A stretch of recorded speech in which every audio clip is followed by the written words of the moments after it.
Ipadayon yun sa Sinulog Foundation Incorporated ang Sinulog 2021 Cultural Presentation.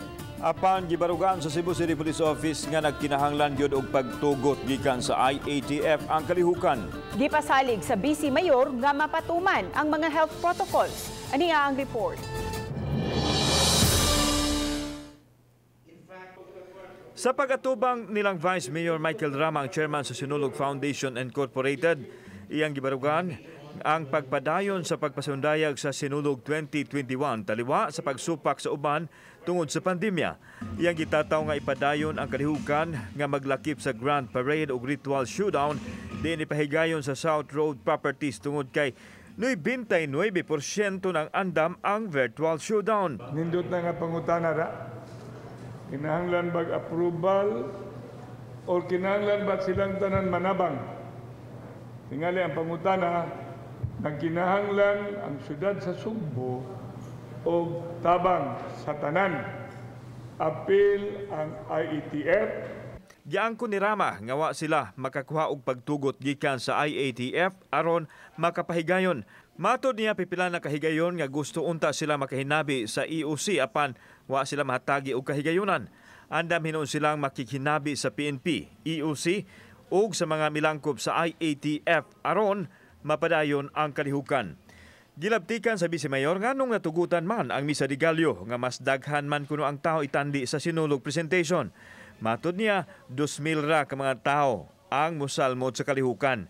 Gipasalig hinuon ini nga mapatuman ang health protocol.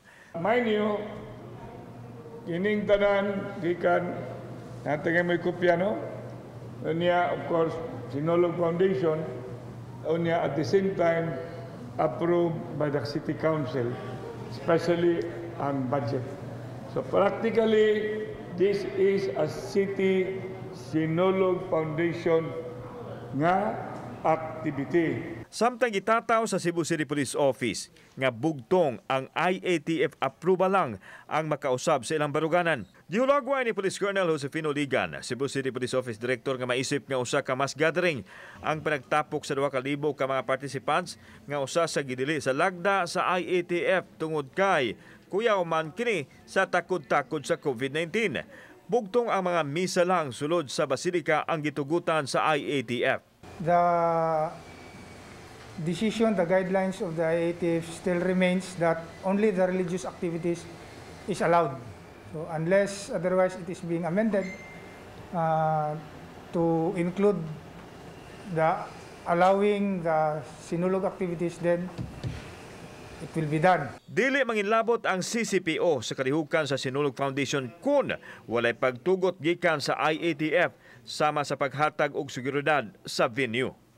Once approved, then we will make adjustments kung asa na to tamo, asa na punta mo kuha og mga additional warm bodies to secure. So kung wala pa na, we will not make ang among gipreparahan for the security is ang Novena Masses ra gyud. Kauban si Marlon Milgaso, ako si Alan Domingo. Balitang Bisdak.